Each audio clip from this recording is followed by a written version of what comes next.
Olá, muito boa tarde. Estamos iniciando aqui pela sua rádio comunitária Cruzeiro FM 104,9, mais uma edição do seu programa A Voz do Servidor, o seu espaço de informação, diálogo e fortalecimento de quem constrói o serviço público todos os dias.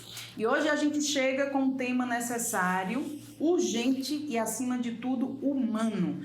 Vamos falar sobre o Abril Azul, esse mês, que é o mês de conscientização sobre o autismo. E hoje, dia 2, foi instituído pela ONU para dar visibilidade a esse transtorno, que é o transtorno do espectro autista, também conhecido como TEA.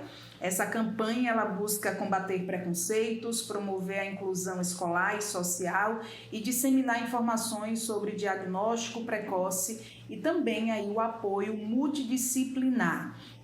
A gente traz como tema hoje autismo, dignidade e serviço público, um olhar sensível para quem vive nessa missão diária, porque por trás de muitos crachás existem homens, mulheres que nem sempre são vistos, Histórias de servidoras, em sua maioria, porque são mulheres, mães, avós, cuidadoras, que além do seu trabalho carregam também a responsabilidade do cuidado, do acompanhamento em terapias, da luta diária por inclusão e qualidade de vida para crianças e jovens autistas.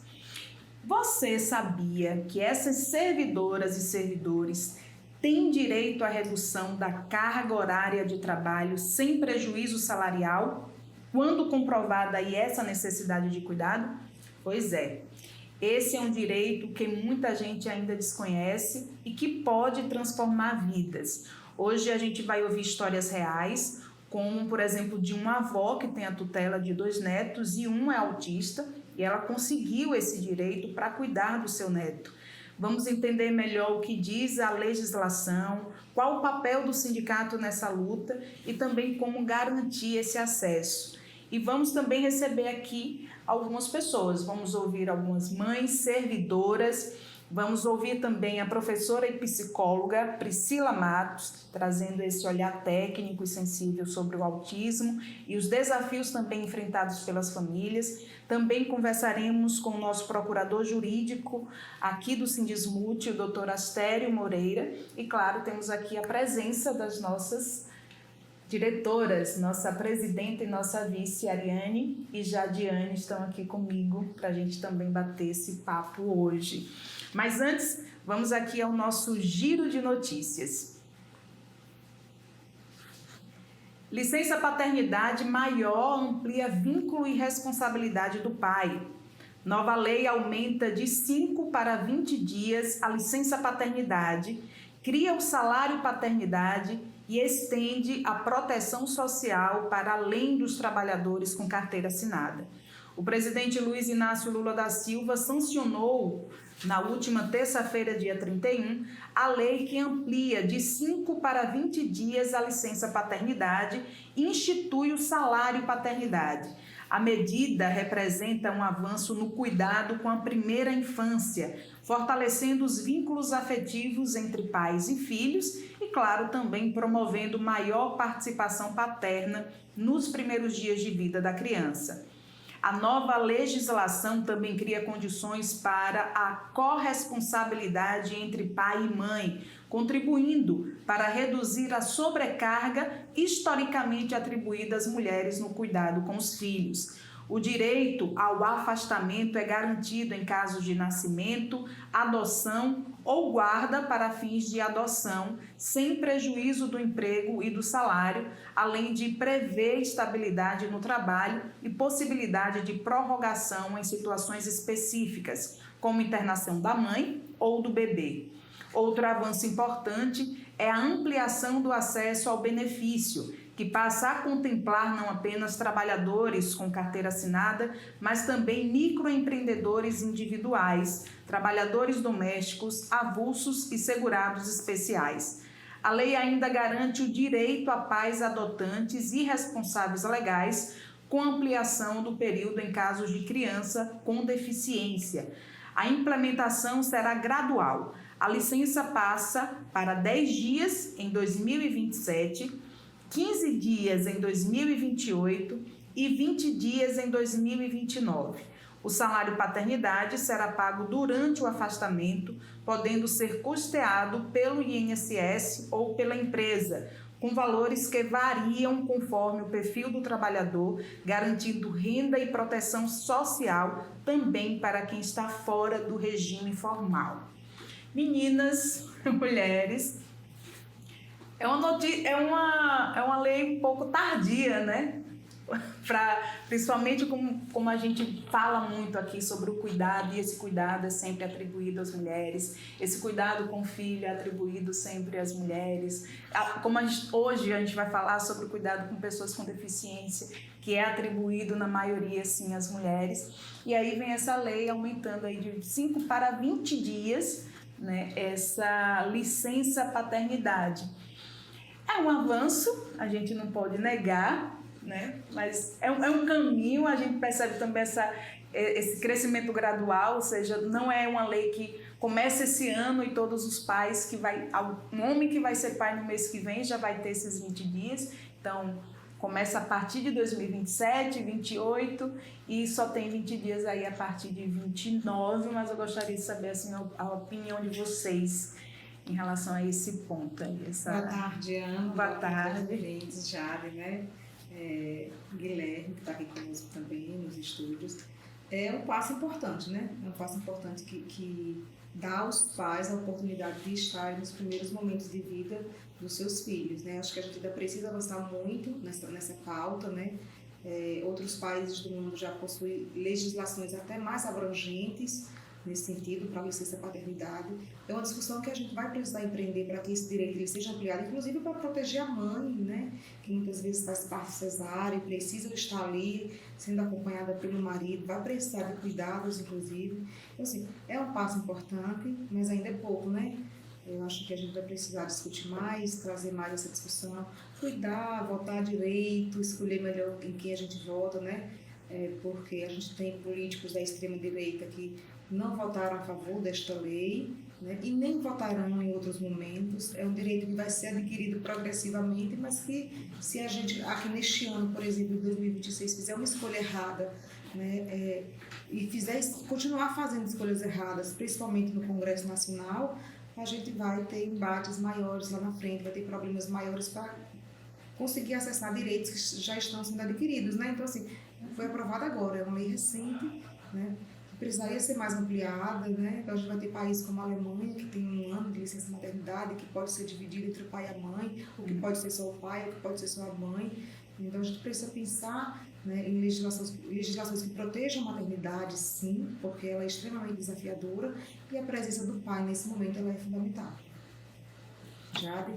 Acho que boa tarde, Ana. Boa tarde aos ouvintes da Cruzeiro FM, mas é exatamente isso, a área traduziu bem, né? É uma conquista que precisa ser celebrada.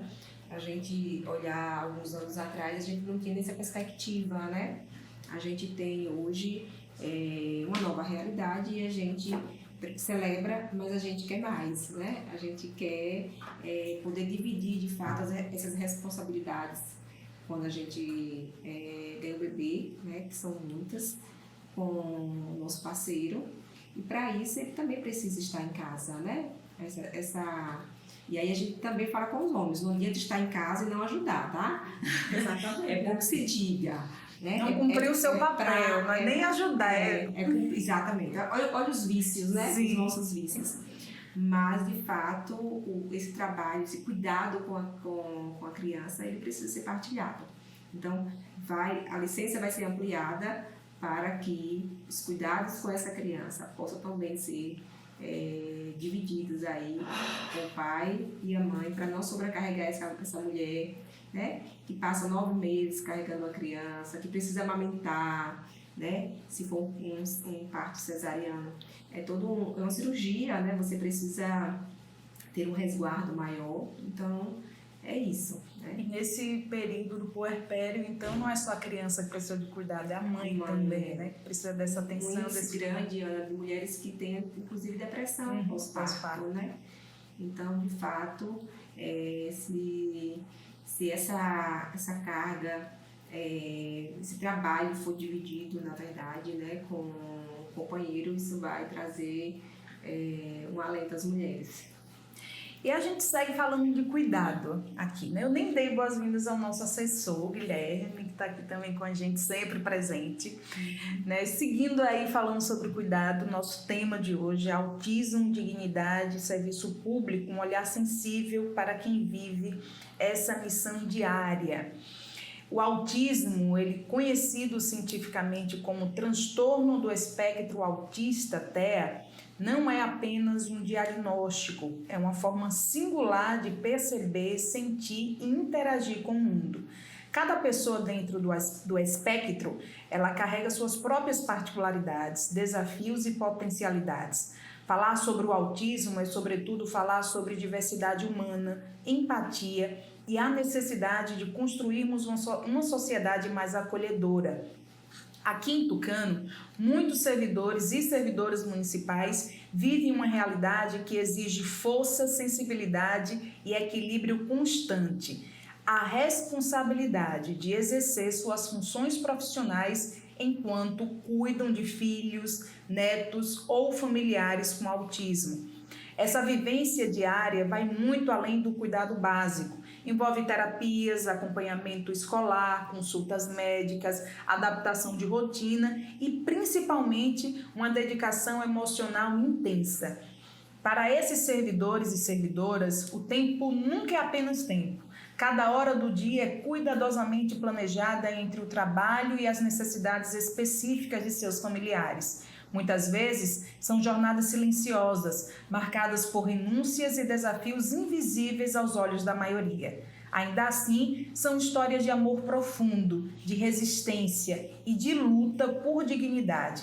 É nesse contexto que se torna essencial compreender os direitos desses trabalhadores e trabalhadoras.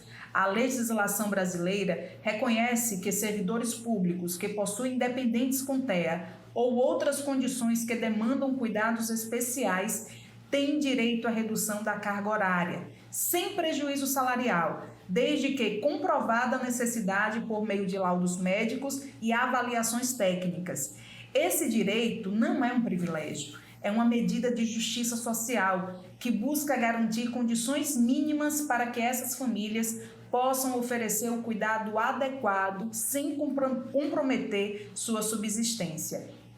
A redução da carga horária representa muito mais do que horas a menos de trabalho. Ela significa presença, significa poder acompanhar uma sessão de terapia, participar de uma reunião escolar, acolher uma crise sensorial ou simplesmente estar disponível para o desenvolvimento afetivo e cognitivo da criança ou jovem autista. É, acima de tudo, reconhecer que o cuidado também é trabalho, um trabalho invisível, mas essencial. No entanto, apesar de ser um direito garantido, muitos servidores e servidoras ainda enfrentam dificuldades para acessá-lo. Falta de informação, burocracia excessiva e, em alguns casos, incompreensão institucional acabam se tornando barreiras adicionais em uma rotina que já é desafiadora. Por isso, é fundamental ampliar o diálogo, fortalecer a conscientização e promover políticas públicas que assegurem não apenas o direito no papel, mas sua efetivação na prática. Falar sobre servidoras e servidoras municipais de Tucano que convivem com o autismo em suas famílias é também reconhecer sua coragem cotidiana. São homens e mulheres que, mesmo diante de tantas exigências, seguem comprometidos com o serviço público e com o cuidado de quem amam.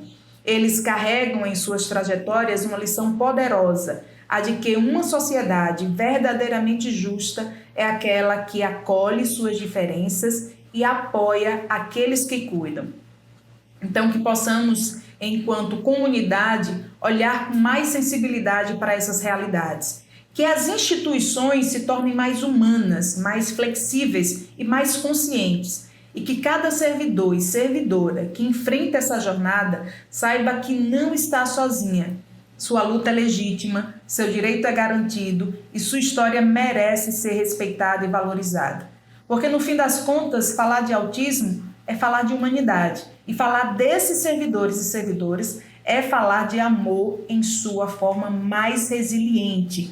E a gente vai ouvir agora servidoras aqui do município de Tucano que passam por isso e que conseguiram a redução, né, na carga horária por terem aí seus filhos, netos tutelados com o autismo. A gente vai ouvir a professora Karine Santos da Silva, ela que é mãe do Davi, e a gente perguntou a ela, né, quais os principais desafios que ela enfrenta na rotina, tendo que trabalhar fora e ser essa mãe atípica, e também de que forma a divisão de responsabilidade existe aí entre o companheiro e o apoio de uma rede de suporte influencia o bem-estar da família e o desenvolvimento da criança.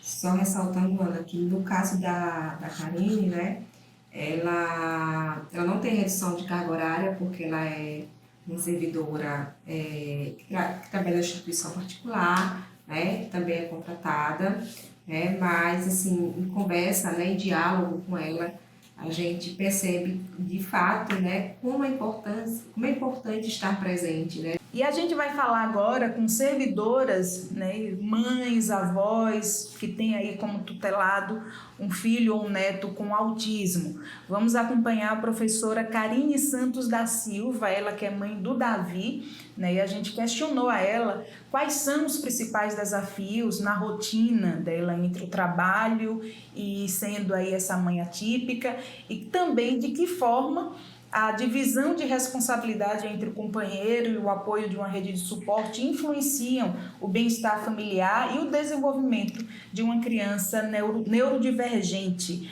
Muito boa tarde, Karine, seja muito bem-vinda ao nosso programa. Olá, eu sou Karine, mãe do Davi, um menino muito alegre, curioso, que foi diagnosticado com TEA aos 5 anos de idade, né? Quando a gente fala do autismo, a gente sempre fica com o coraçãozinho apertado, né? De imaginar como será o desenvolvimento daquela criança, né? Como foi os desafios para aquela família. E eu falo agora com essa experiência real, né? Então, quando a gente recebe o diagnóstico, inicialmente a gente passa por aquele momento de turbulência, de compreender o diagnóstico e de aceitá-lo mesmo, né? Não é um processo simples, não é um processo que é de fácil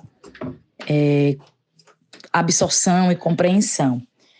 No entanto, é o diagnóstico que nos dá um caminho mais claro, um direcionamento mais claro para compreender o nosso filho, né? Compreender as necessidades específicas, né? Compreender como a gente deve incentivá-lo, de que maneira a gente pode auxiliá-lo.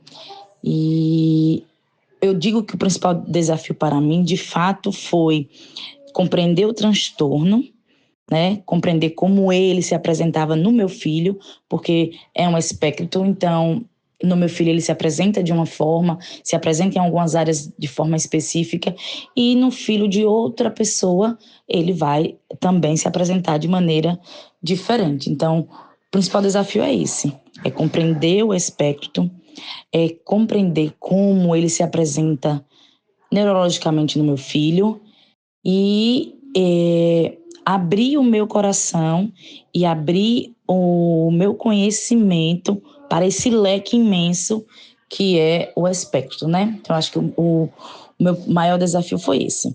Aí nós temos os subdesafios, né? Vou dizer assim, que é o lidar, né, com a rotina de uma criança atípica.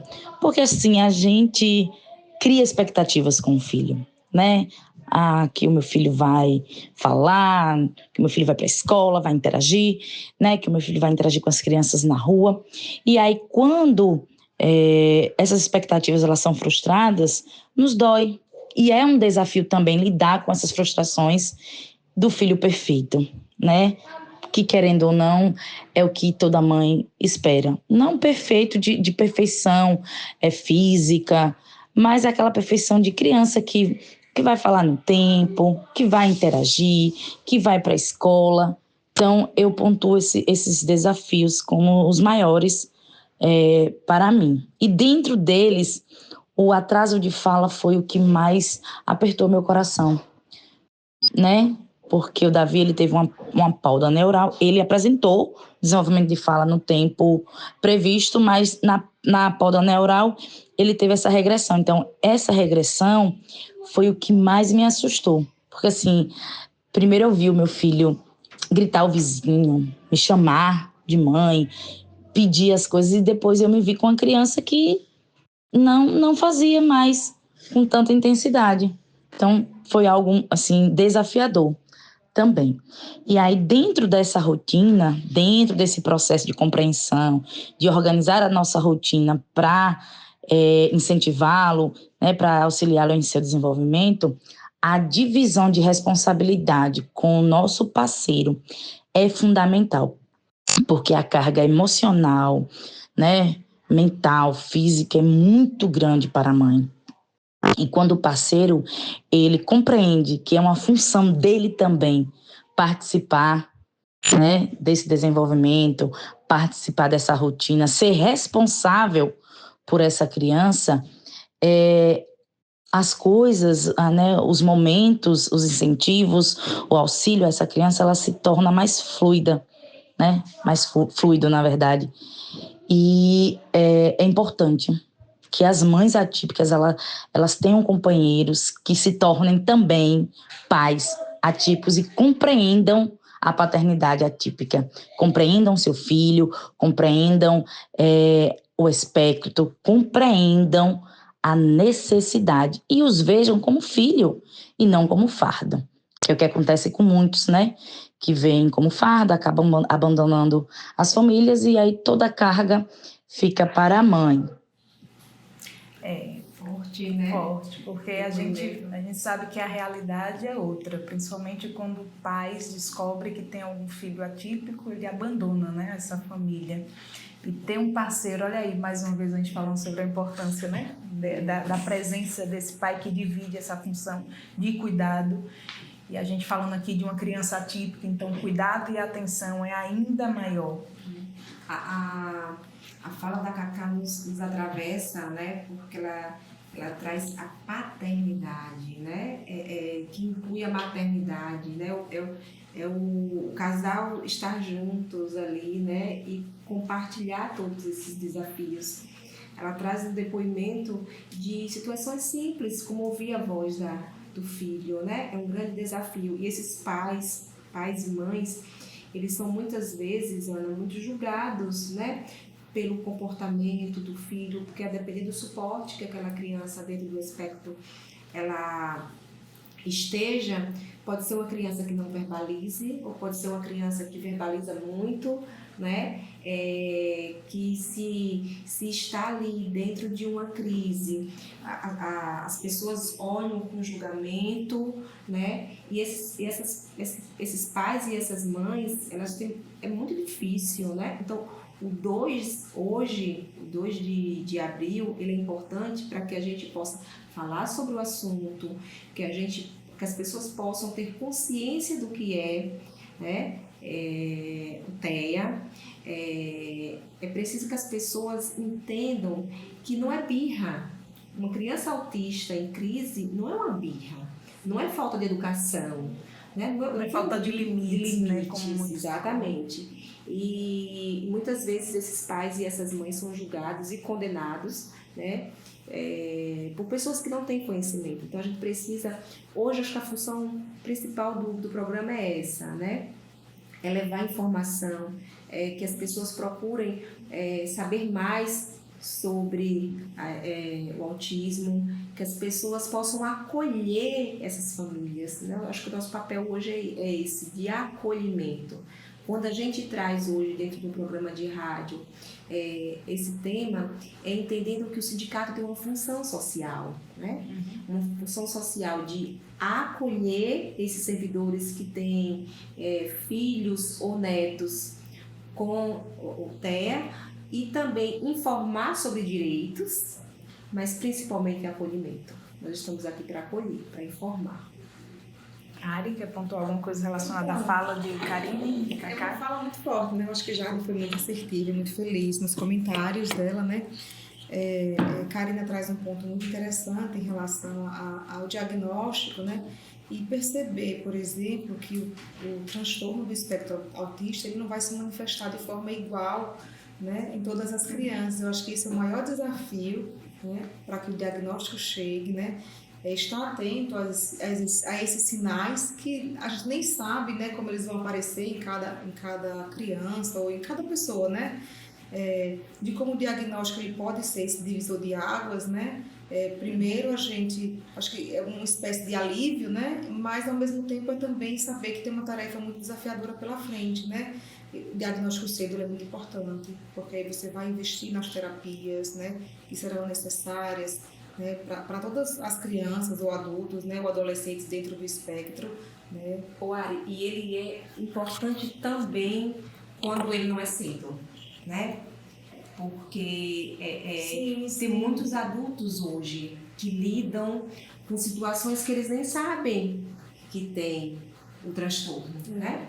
Então, assim, muitas pessoas têm comportamentos e que não sabem que tem esse transtorno, mas é preciso que a gente esteja atentos, porque mesmo tardiamente, eu acho que ele é importante porque ele vai trazer um conforto para quem tem e para os familiares, né? Traz entender que aquilo ali, poxa, aquele meu desconforto com aquela situação não é um simples desconforto, existe uma explicação para aquilo, né? É uma forma como ele vê o mundo, é uma forma como ele sente, né? Exatamente. Que é diferente de todo mundo, ninguém é igual. E dentro do espectro autista também não existe, né? Exatamente, eu acho que a fala de Jade foi perfeita, né? Então, o diagnóstico ele vai ser esse divisor mesmo de águas para que a família possa, dentro daquele diagnóstico, né, poder fazer as intervenções que são possíveis, né? Em diversas situações, as dificuldades das interações sociais, né? As dificuldades que cada paciente ele vai apresentar. Então, assim, o diagnóstico é importante que depois do diagnóstico a família estude, né? Que é o que ela traz na fala dela. Eu acho que as famílias, elas lidam muito com isso, né? Em aprender sobre o transtorno do espectro autista para poder, no dia a dia, agir com aquela pessoa que é portadora, né, do transtorno. É isso. Muito, muito forte a fala de Karine, muito boa, né? Obrigada, Karine, por essa contribuição tão importante e tão necessária. Sim. A gente vai ouvir agora, ela que é agente de serviço, Sueli de Jesus Matos. Ela é uma avó, né? Ela tem a tutela de 2 netos e um é autista. Sueli, muito boa tarde, seja bem-vinda também aqui ao nosso programa Voz do Servidor. Sou Sueli, servidora pública, tenho a tutela dos meus 2 netos, onde um é autista. Enfrento vários desafios, sobrecarga física, emocional, sem rede de apoio. Graças a Deus saiu minha redução de carga horária, aí eu tenho um turno para cuidar dele, coloco ele na escola, vou trabalhar, saio da escola, pego ele, levo para as terapias, tenho o tempo para cuidar dele, dar apoio. Foi um benefício muito bom na nossa vida, viu? Que a gente tem o tempo para acolher a criança que precisa de muito carinho. Sueli, ela traz aí que ela cuida do neto, né? E que ela não tem rede de apoio, então essa redução na carga horária tem ajudado bastante para que ela se dedique nesse cuidado, nessa atenção, nessa presença, né, com esse neto. Isso. Então, a Sueli é uma servidora do apoio da educação que trabalha 40 horas, né? E que tem, inclusive, questões, né, de problema de joelho. Então, assim, que trabalha no apoio da educação, varrendo, limpando, banheiro, né? Então, assim, é uma carga física para ela muito grande. Então, assim, quando a gente conversa com ela, ela traz muito forte isso, Ana, né? Que agora ela consegue acompanhar o neto nas terapias, que é algo que a gente também precisa colocar. Porque, assim, não é um privilégio ter a redução da carga horária. Porque, para além do tempo, a gente vai observar na fala de com quem a gente conversa, que tem um filho, um neto, o quanto que é importante essas terapias. Então, é importante que esse pai ou essa avó, esse avô, quem seja que esteja com a tutela dessa criança ou adolescente, que possa estar presente. Existe um custo financeiro alto para essas famílias. Então, assim, a sobrecarga emocional deles é muito grande. Então, assim, que pelo menos com a redução dessa carga horária, eles vão poder estar mais presentes, né? E acompanhar essas crianças e adolescentes. Isso é muito importante. Sim. Vamos acompanhar agora a fala de Jailma, ela também que é servidora, e tem uma história bacana, ela foi a primeira servidora pública aqui de Tucano a conseguir a redução da carga horária por ter um filho com autismo. Isso. Vamos ouvir. Sendo assim, mais ou menos com 3 anos e meio, levamos ele em um neuropediatra em Feira de Santana e ele foi diagnosticado com autismo. Então, assim, naquele momento, foi um medo, assim, desconhecido, né? Porque até então, na época, ninguém falava sobre autismo no município. Então, sempre vinha a incerteza do futuro, né? Quando chegou o diagnóstico, foi complicado. E, ao mesmo tempo, foi um alívio, porque foi um ponto de partida para a gente entender o que ele precisava, qual a ajuda que ele precisava. Não só ele, como nós também daqui de casa. Demorou um tempo para a gente assimilar de fato o que estava acontecendo. Mas aos poucos tudo foi se encaixando, pois a gente precisava buscar ajuda, tanto para ele como para nós também. Então, Ana, né, a cada vitória que a gente tem para o servidor, né, que represente um ganho para ele, na qualidade de vida, seja para ele, ou seja, para alguém que esteja sobre a responsabilidade dele, a gente fica muito feliz, né? Então, assim, a Jailma marcou aí para a gente, porque ela foi a primeira mãe a conseguir essa redução. O filho tem autismo, né? Mas como a gente vai falar mais na frente, essa redução da carga horária, ela não serve apenas para a criança com autismo, né? Para quem é o responsável por ela, mas para outras deficiências também, desde que seja comprovado dentro de um relatório médico a necessidade.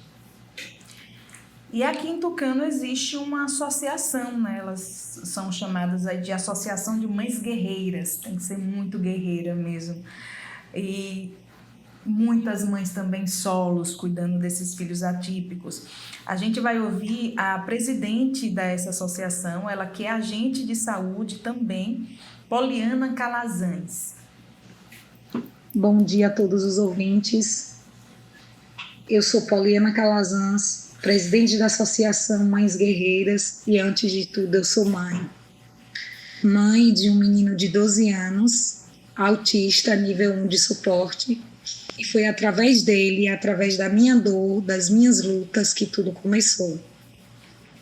A nossa associação não nasceu de um sonho, ela nasceu da necessidade, nasceu do cansaço, das portas fechadas, das dificuldades com terapia, do sentimento de estar sozinha. Mas nós não estamos sozinhas, outras mães sentiram o mesmo, e foi assim que começou. Lá no antigo Camute, depois, em um grupo de WhatsApp e mais tarde dentro de uma garagem. Sim, uma garagem.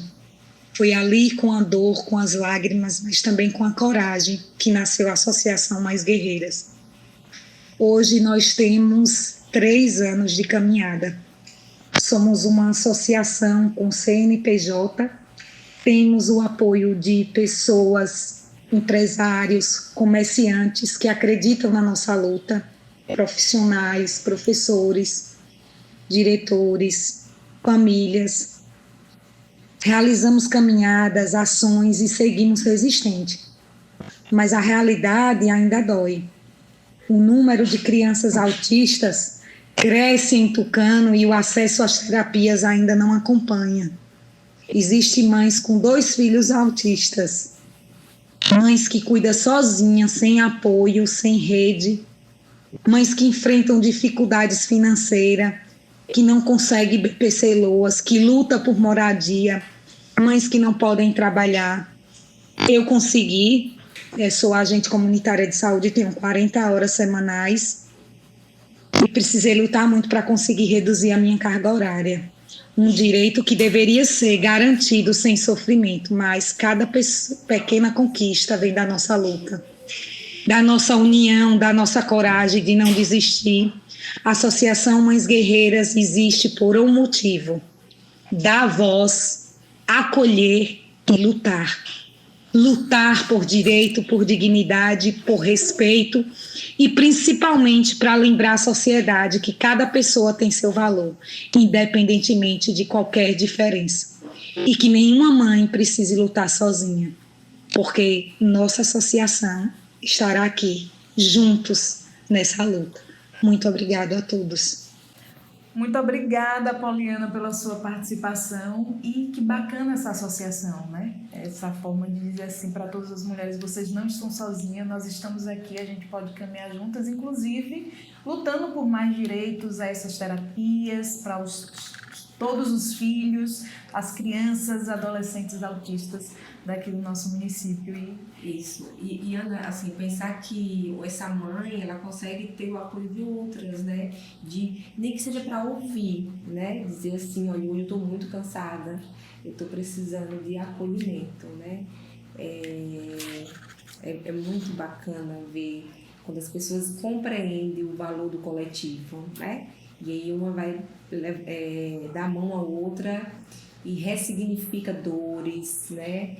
E apoia, e se entendem, né? Eu acho que é muito, muito bacana. Parabéns a todas as mães guerreiras aí que fazem do seu dia a dia, né? Com muito amor, com muito acolhimento, e é isso. Fazem do seu dia a dia essa luta, inclusive para conscientizar a população e a sociedade do que existe o TEA e como também todo o resto da sociedade pode acolhê-las, né? Isso. A gente também tem a participação hoje, né, de uma profissional, ela que é professora e psicóloga, Priscila Matos. Priscila, muito boa tarde, seja bem-vinda ao nosso programa. Eu já gostaria que você falasse, né, do ponto de vista aí da psicologia, o que muda na vida da criança com o transtorno do espectro autista quando há mais presença e acompanhamento de um familiar.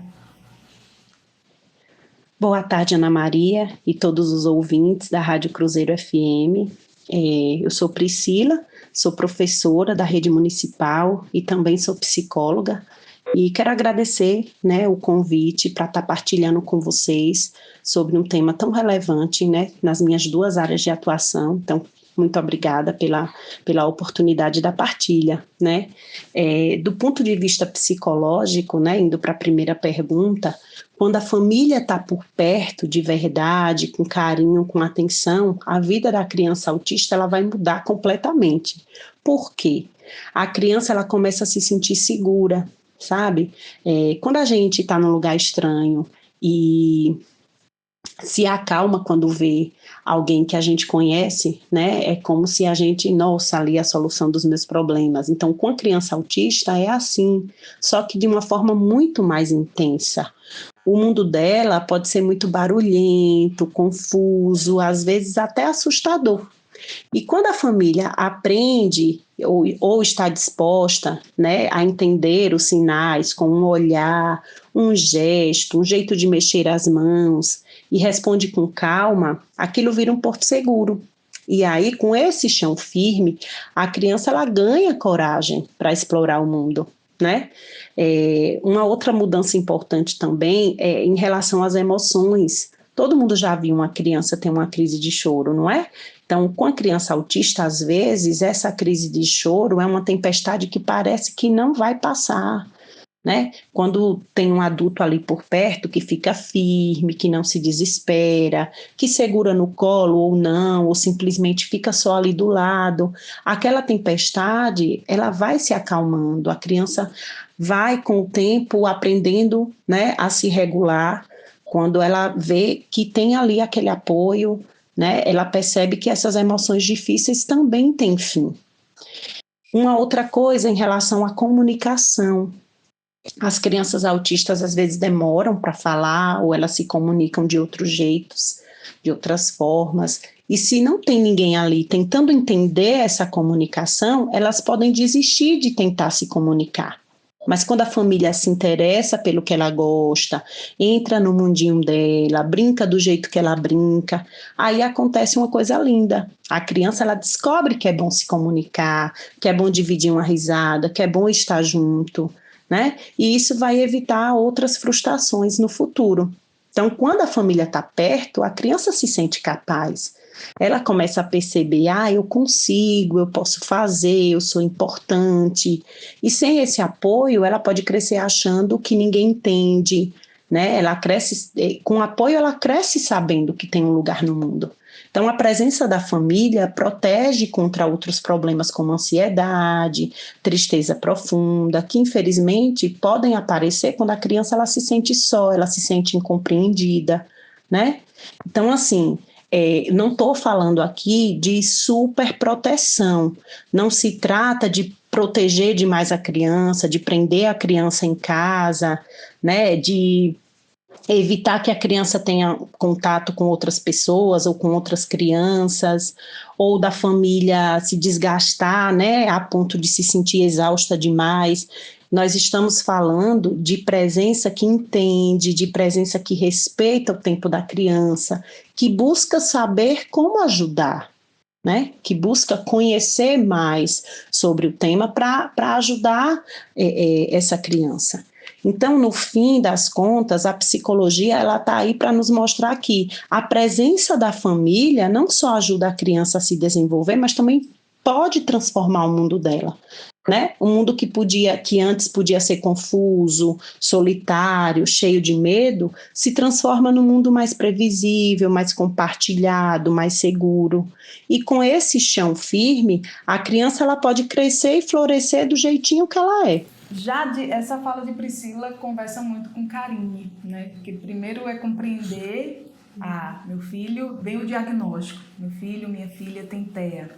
A partir daí, entendendo, né, que cada criança dentro desse espectro, existe aí os graus de suporte, existem as suas particularidades, é olhar para esse ser e tentar compreendê-lo, entendê-lo enquanto um ser único e que vai ter as suas necessidades diferentes de qualquer outra, embora seja importante ter essa rede de apoio, mas tem esse olhar cuidadoso, essa presença e essa atenção, né, com a acolhimento, né, Ana? É acolhimento. Eu acho que Pri traz falas muito potentes também, né? Porque é um retrato de que muitas pessoas, de fato, julgam a criança quando está em crise, porque confunde a crise com a birra, né? E a gente precisa, de fato, acolher a criança, acolher os familiares, né? E não tem porquê, não tem motivos para julgamento, tem acolhimento, apenas isso. Priscila, nos fale também quais são os maiores desafios emocionais enfrentados aí por pais, mães e avós de crianças autistas e como esses desafios eles podem afetar e acabam afetando a saúde mental e também as relações familiares. Excelente pergunta, né? Os familiares de crianças com transtorno do espectro autista, eles vivem uma jornada emocional intensa, marcada por amor, por dedicação, mas também por desafios profundos que podem impactar diretamente a saúde mental e as relações familiares. E para muitas famílias, tudo começa com o impacto de um diagnóstico, né? Vem o medo do futuro, a culpa, será que fui eu, né? Será que eu fiz algo de errado?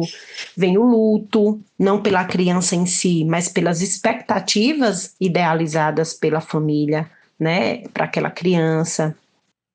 Então é um processo que dói, e se não for acolhido, pode virar uma ferida difícil de cicatrizar. né?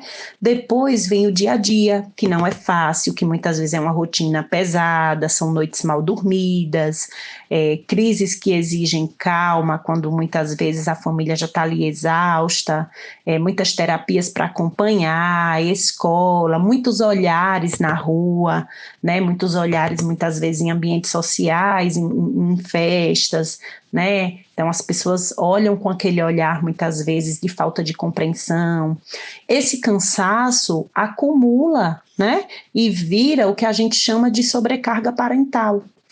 Então a paciência acaba, vem a irritação e muitas vezes a culpa por sentir que não está dando conta, né? De toda essa rotina.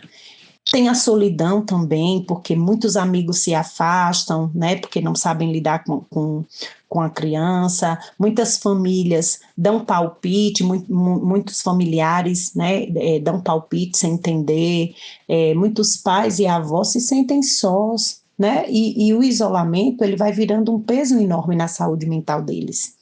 E ainda tem algo muito, muito sério, que é aquela pergunta que não cala, né? E quando eu não estiver mais aqui?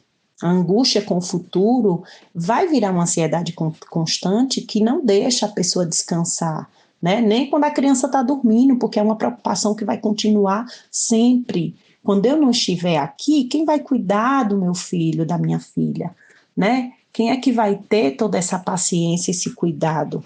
Então, quando esses desafios se acumulam sem apoio, a saúde mental desses cuidadores sofre fortemente. Pode aparecer depressão, ansiedade, né? As relações familiares também vão sentir. O casal, muitas vezes, começa a se desentender, né? O casal que antes se apoiava pode começar a se desentender por causa do cansaço mesmo, da falta de tempo, né? Os irmãos muitas vezes se sentem deixados de lado, e tudo vai minando essa estrutura familiar, né? E aí a gente tem que parar e pensar que não é só sofrimento, né? Esses desafios eles podem ser enfrentados, e o primeiro passo para isso, e um dos mais difíceis e mais importantes, é pedir ajuda, né? Não dá para cuidar de ninguém de verdade se a gente está esgotado. Então, ter uma rede de apoio, um grupo de pais, um familiar que dá um suporte, um profissional de saúde mental, isso não é luxo, gente, é necessidade, né? O casal, ele precisa reservar um tempo para ser casal, né? Nem que seja 15 minutos por dia. Os irmãos, eles precisam de espaço para serem crianças também. Então, cuidar de quem cuida é importante demais, não é egoísmo. É a base para que o cuidado com a criança ele seja também sustentável e saudável, né? Então, se você é mãe, se você é pai ou avô de uma criança autista, você não precisa dar conta de tudo sozinho, né? Então, eu acho que é função de todos nós oferecer escuta, empatia, acolhimento, porque às vezes um gesto pequeno, né, um gesto simples pode aliviar, né, todo o cansaço e todo o sofrimento que muitas vezes essas famílias elas passam.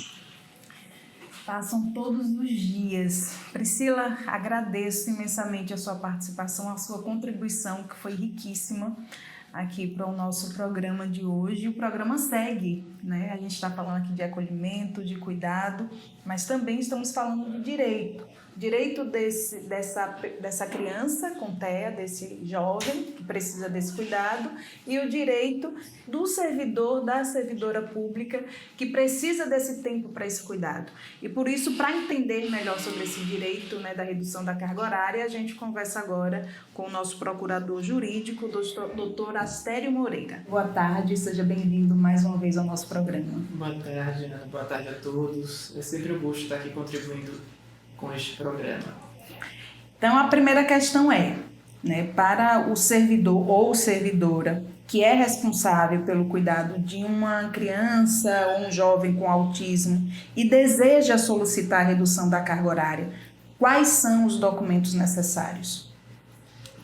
Inicialmente, a gente precisa comprovar esse vínculo de dependência ou de parentalidade. Então, a gente precisa dos documentos pessoais, seja do cuidador, seja de quem é cuidado, e de um relatório neurológico, nesse caso, ou neuropsicológico, né, de preferência os dois, para fazer a comprovação da condição de saúde dessa pessoa. E a partir disso nós procedemos com o pedido administrativo. A gente tem que fazer esse tipo de comprovação para a administração entender a realidade da circunstância, para que a gente possa requerer e aí ser concedido. Deveria ser concedido, porque não temos casos de concessão administrativa do município. Então, como é que acontece, né? Em caso esse direito seja negado aí diretamente pela gestão, parte da gestão, quais os caminhos legais esse servidor ele busca aí junto ao sindicato? No início desses procedimentos, a gente se socorria do Ministério Público. Mas como a gente percebeu que pelo MP estava demorando um pouco, aí a gente começou a dar vazão aos processos judiciais mesmo. Então a gente faz o pedido administrativo, dá prazo para poder responder. Antigamente a Prefeitura de Tucano ainda respondia, dando negativa. Hoje nem mais isso. Ela espera o prazo correr e aí, como a gente entende que seja uma negativa tácita, a gente judicializa. Com as mesmas documentações que serviram de prova para o pedido administrativo. Existe muita demanda? Chega muita demanda aqui no sindicato? Muita. Eu não tenho noção hoje de quantas reduções a gente já fez.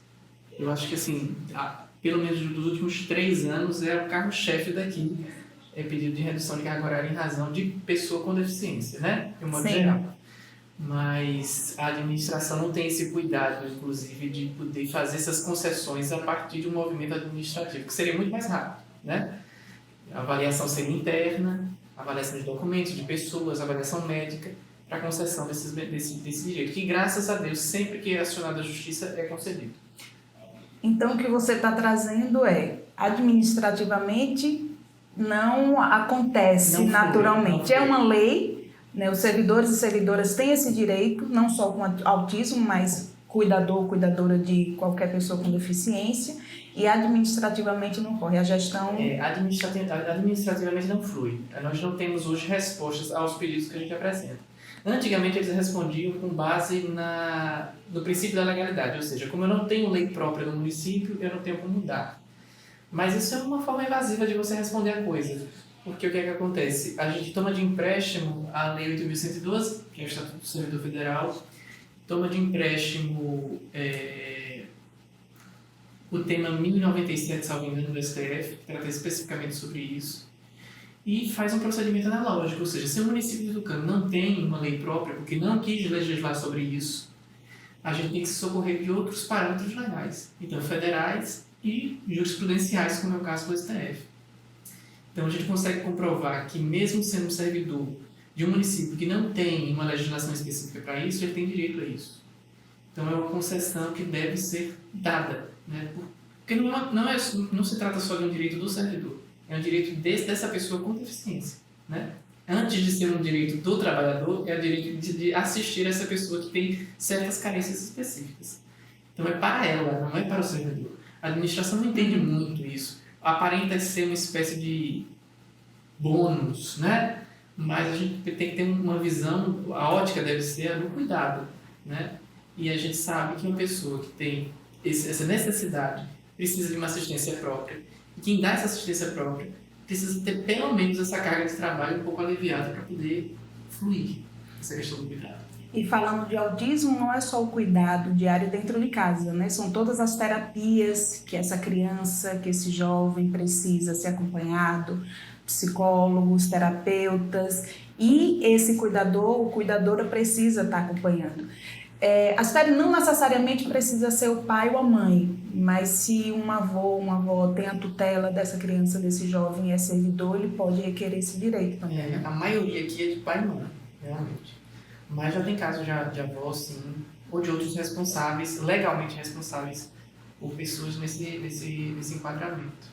E aí, como você disse, realmente é um trabalho de cuidado doméstico, mas de cuidado de acompanhamento. Esses relatórios que nos chegam, sejam neurológicos ou neuropsicológicos, eles têm uma série de recomendações. Então, participar de terapias X e Y, visitar não sei quantas vezes médicos X e Y, algumas outras atividades próprias, natação, capoeira, sempre tem essas indicações que os especialistas mandam.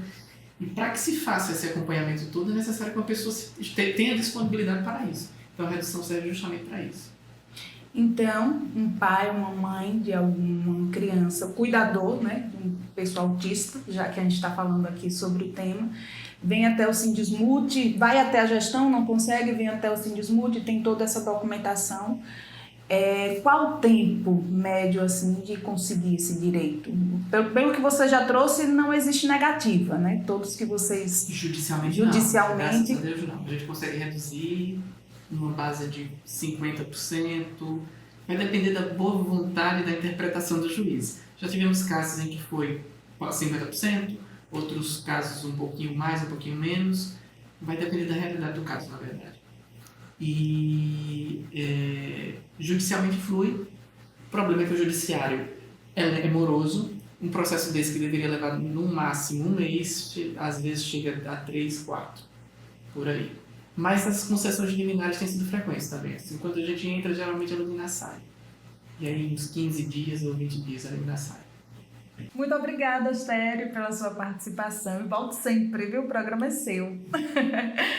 Já a diária já está chegando ao finalzinho do nosso programa. Inclusive, eu soube que tem aí uma participação especial, né? O filho de Poliana, de 12 anos, que está dentro do espectro autista, vai fechar o nosso programa hoje com uma mensagem. Mas antes da gente finalizar, dizer a importância desse programa hoje. O programa Voz do Servidor, o Sindismute, exercendo esse papel, né, social, não só de trazer um direito do servidor, mas também de trazer essa conscientização, né, a toda a sociedade, desse olhar, como já colocou, de acolhimento e de cuidado com essas famílias e com essas crianças. Isso, Ana. E assim, a minha fala eu vou usar, na verdade, para dar mais uma informação, que é sobre, talvez você encontre alguma criança com um crachá, né? Esse crachá é um crachá de identificação para que essas crianças tenham acessibilidade a espaços, né? Que direitos sejam garantidos. Inclusive, também serve como identificação, porque às vezes a criança com TEA, ela tende a correr, né? E aí, para caso... Por algum motivo, né, se perca ali do pai ou da mãe, que seja usado como identificação, vai estar lá o nome da criança, com o número de telefone, né, isso é importantíssimo. E, inclusive, acaba também sendo uma forma de dizer assim, ó, ele está um pouquinho hoje, está um pouquinho agitado aqui, porque existe aí um transtorno, né? Então, é importantíssimo o uso do crachá como identificação para as famílias se sentirem também mais seguras, porque o comportamento, como já foi falado aqui por algumas pessoas, né? Uma criança autista, ela nunca vai ser igual a outra, né? Assim como todos nós, né? Ditos normais, entre aspas, aí, nós somos diferentes, né? E dentro do transtorno existe também cada pessoa com o transtorno com TEA, ela é diferente. Então, assim, vamos acolher mais, né? Vamos ser mais humanos. Essa palavra tem vindo forte pra gente, né? Vamos ser mais acolhedores. Ari, finalizando aqui o nosso programa hoje. Então, eu acho que Jade foi bem assertiva novamente, né, nessa fala dela de falar do acolhimento, né, de ser humano. Eu acho que a gente está perdendo um pouco muito disso, né, nesse novo século, né, e de tanto acesso às tecnologias, a gente está perdendo um pouco da nossa humanidade, né, e o programa hoje ele traz, né, um momento de reflexão, de aprendizado para as famílias, sobretudo para a sociedade, né, para lidar com crianças, adolescentes e adultos dentro do transtorno do espectro autista, né, para que a gente possa se sensibilizar, estudar, aprender, né, aprender a lidar com essas pessoas, né, que estão dentro do transtorno, porque não são eles que têm que se adequar à sociedade, nós que precisamos aprender a lidar, conviver, a aceitar e acolher, né, as famílias, né, os estudantes, os jovens, né, e os adultos também que estão dentro desse transtorno. Que tem aí um diagnóstico tardio, né? Às vezes. Ok, a gente vai encerrando aqui. Eu vou dar os parabéns aos aniversariantes da semana e a gente vai colocar o áudio do filho da Poli. Eu não me lembro o nome dele, mas a gente vai fechar com ele aqui o programa de hoje.